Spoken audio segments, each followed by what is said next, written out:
হায় আফসোস, এই বর্তমান সময়ে এসেও আমরা বুঝতে পারি না কোনটা আমার এবং কোনটা আমার না।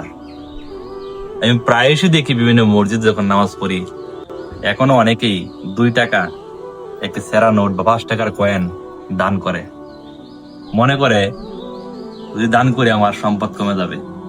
কিন্তু একটিবার ভাবে না, বা একটিবার আমরা নিজেরাও ভাবি না যে এত টাকা এনে মরেছি, এই টাকাকে আমি একবার নিয়ে যেতে পারবো? পারবো না। সকল টাকা রেখে যাব। আমি মৃত্যুর পরে বা আমাদের মৃত্যুর পরে আমাদের সন্তানরা আমাদের জন্য কোনো টাকা পয়সা সম্পত্তি দান করবে কিনা সেটা আদৌ আমরা জানি না।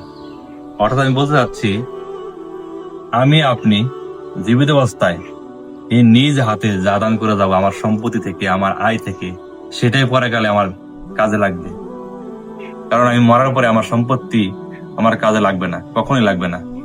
তাই এখনো যারা বুঝতেছি না, এই ভিডিওর মাধ্যমে আমি অনুরোধ জানাবো, আমি আপনি বা আমরা আমাদের সম্পত্তির বা আমাদের আয়ের অর্থ থেকে নিজ হাতে দান করে যাই, যেটা আমাদের কাজে লাগবে।